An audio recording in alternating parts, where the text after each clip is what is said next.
seem like we feel the same. We love what we hate. We lie, but we know we can't widen.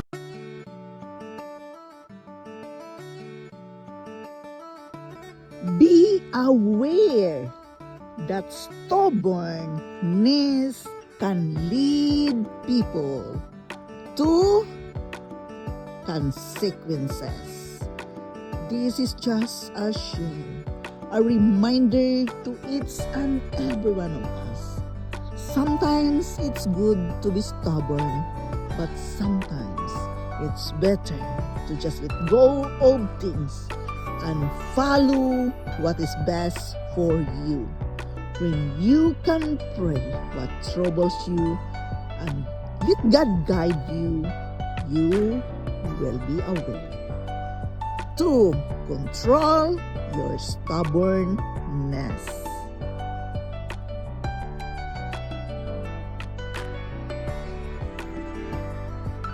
A world full of heartache and pain. Hello, friends. This is just a share, a reminder to each and every one of us that we live in a world full of heartache and pain. And unfortunately, that will not change until Jesus comes.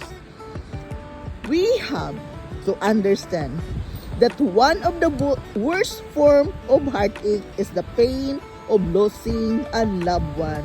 Of course, it is very hurting to lose someone. We feel broken-hearted. But I comfort you that there is God who loves you unconditionally. No matter how broken-hearted you are, God will comfort you with His full love.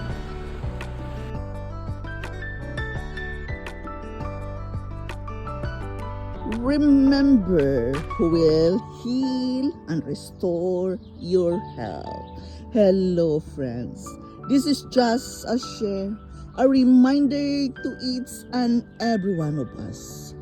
By believing in God, He says in the scripture, by His stripes you are healed. He is the one who can give healing to your body, who can restore your health. Why? Because He is the one who created you. And remember, He created you with love and by love. And He will restore your health and body with love as well. Just keep trusting Him, believing in Him, and have faith in Him.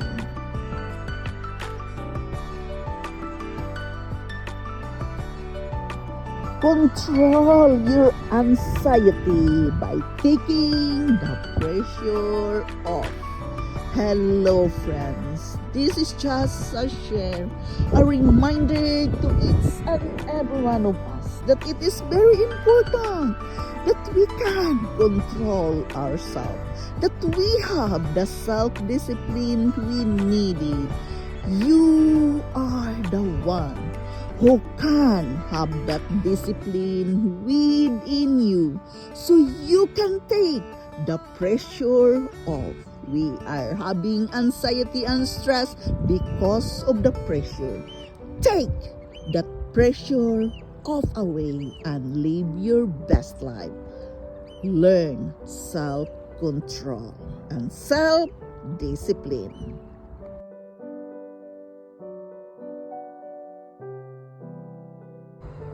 Are you stressed out of the world right now?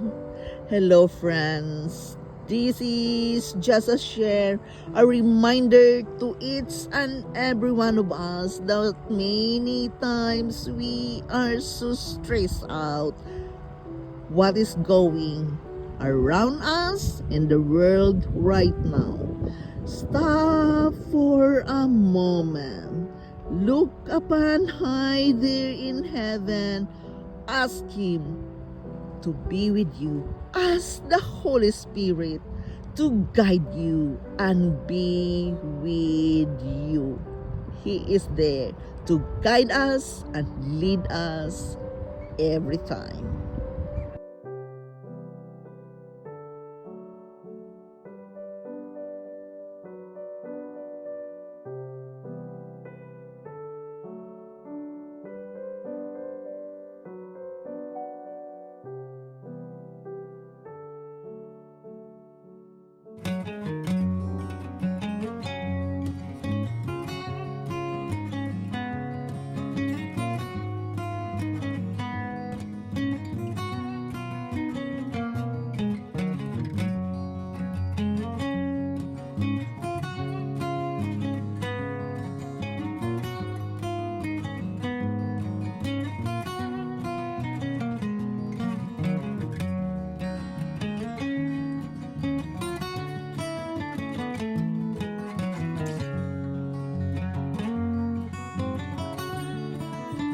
Acknowledge the mother's love. Hello, friends. This is just a share, a reminder to each and every one of us that we all come from our mother.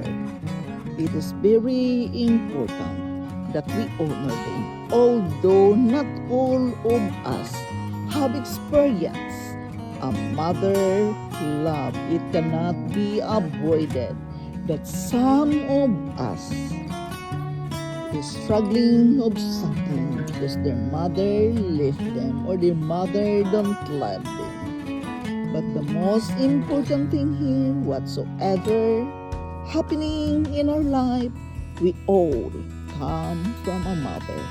So be grateful and give a special love to your mother as well.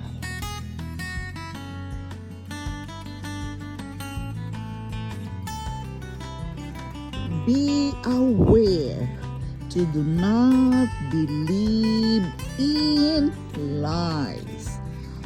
This is just a share, a reminder to each and every one of us. Satan wants to share lies in our life so he can do his will to us. But have an alert mind and be aware to do not believe on Satan's lies. Be smart enough to let the Holy Spirit guide you and lead you so you will not believe on Satan's lies.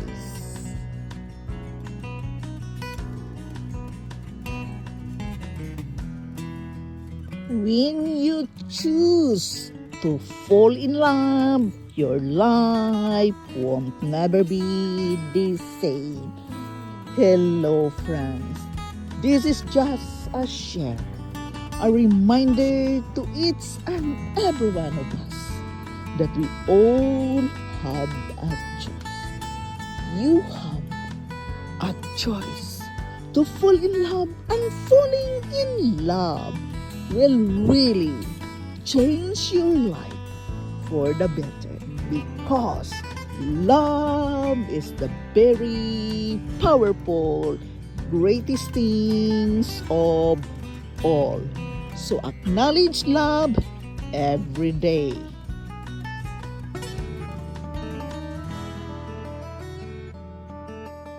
That desire of your heart will be fulfilled.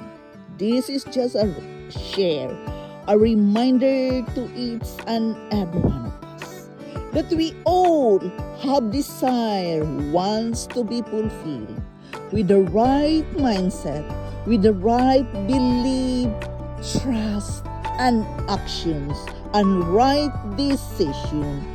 All those desires in your heart will come to pass.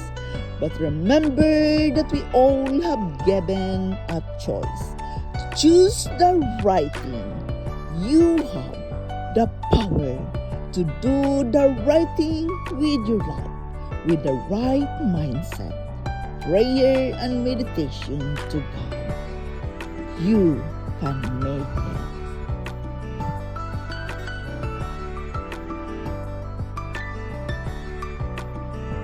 Be honest. Even others have cheated you. Hello, friends. This is just a share, a reminder to each and every one of us. But be honest. Even others have cheated you. You gain a lot of your own honesty, knowing and understanding that honesty is the best policy, and that you have hold on into your own principles in life to be honest all the time. Even others have cheated you.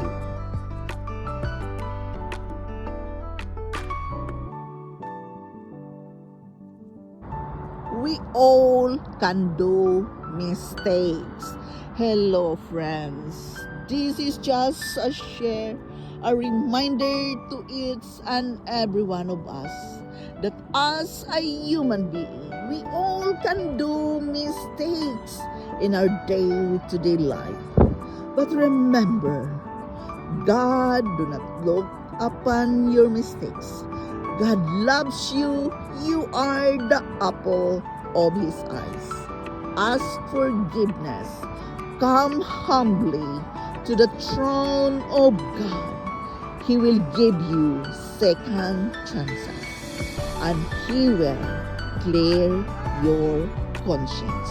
But we must come humbly to the throne and ask forgiveness when we commit mistakes.